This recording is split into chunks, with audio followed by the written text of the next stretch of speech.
Hello again. I tend to avoid talking about the political scene in other countries because such things are not really any affair of mine. But the election of a devout Muslim with left-wing leanings as mayor of a large western city has so many parallels to Sadiq Khan and London that I simply cannot resist the temptation. I have remarked before that a number of our politicians of South Asian heritage are rootless cosmopolitans, with no fixed allegiance to any particular country, or indeed any continent.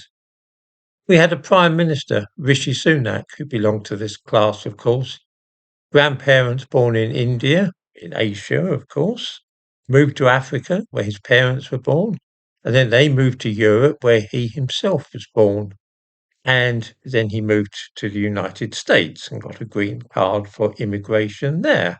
And he still owns a luxurious flat in California. Zohran Mamdani comes from similar stock in that his father was born in the Indian subcontinent and then moved to Africa, where Mamdani was born. Then, when he was 7, the family moved to the United States. Here is a man who grew up in Africa, holds a Ugandan passport, and is now mayor of America's largest city. I've said before that I do not believe that the leader of Britain's Conservative Party can possibly feel the same way about England as I do myself, because she grew up in Africa and didn't come here until later in life. I'm guessing that the same is probably true of the newly elected mayor of New York, in that he is unable to feel the same towards his adopted country as those born and raised there might feel, people born into families who have lived in the country for a century or more. He is, of course, a devout Muslim, and in particular, he's a Twelver, let's say a Shiite who is awaiting the coming of the Mahdi, the hidden Imam who will redeem humanity. With such men, devotion to their faith trumps civic duty every time, and this is something which may well affect his perspective. The most serious aspect of his character, though, is that he is, like London's Sadiq Khan, a socialist, and this has implications not merely for the city of which he is mayor, but also for the country as a whole. When a man is an immigrant, or his parents are immigrants, it tells you that he is unlikely to adopt a hard line on immigration. Sadiq Khan has famously welcomed immigration to London, seeing it as an unalloyed good. He feels that the more foreigners in the city, the better. This kind of publicly proclaimed attitude can have the effect of turning an entire country into a magnet for refugees, asylum seekers, drifters, chancers, and the general flotsam and jetsam of humanity who are seeking cheap housing and free buses, which would be a vast improvement in the way of life which they currently have.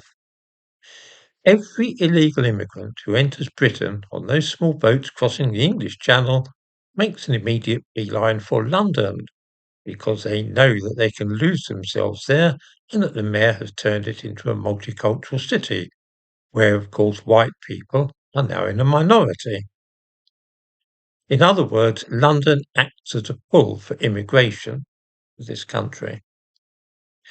Will something of the sort happen in New York now that a left-wing Muslim is in charge there too? Of course, the main point about socialist politicians, their unique selling point, if you like, among the poor and dispossessed, is that they wish to get hold of other people's earnings and savings and then scatter it around as though it were money from a game of Monopoly. Most of it is given as bribes to poor people in the form of cheap or even free housing, free buses, and various heavily subsidised projects which are designed to run on other people's money. This ensures that the politician will be voted in again at the next election. And this process also encourages immigration to the city concerned, as has happened in London. This political approach depends, of course, upon being able to persuade central government to finance your reckless spending, In other words, to give you taxpayers' money so that you can spend it on bribing immigrants and poor people to vote for you again. Sadiq Khan has been pretty good at this racket, but whether or not President Trump will want to play a game of this kind remains to be seen. One rather suspects that he will not, in which case New York will soon be heading for bankruptcy. It will be interesting to see what happens over the course of the next year or two.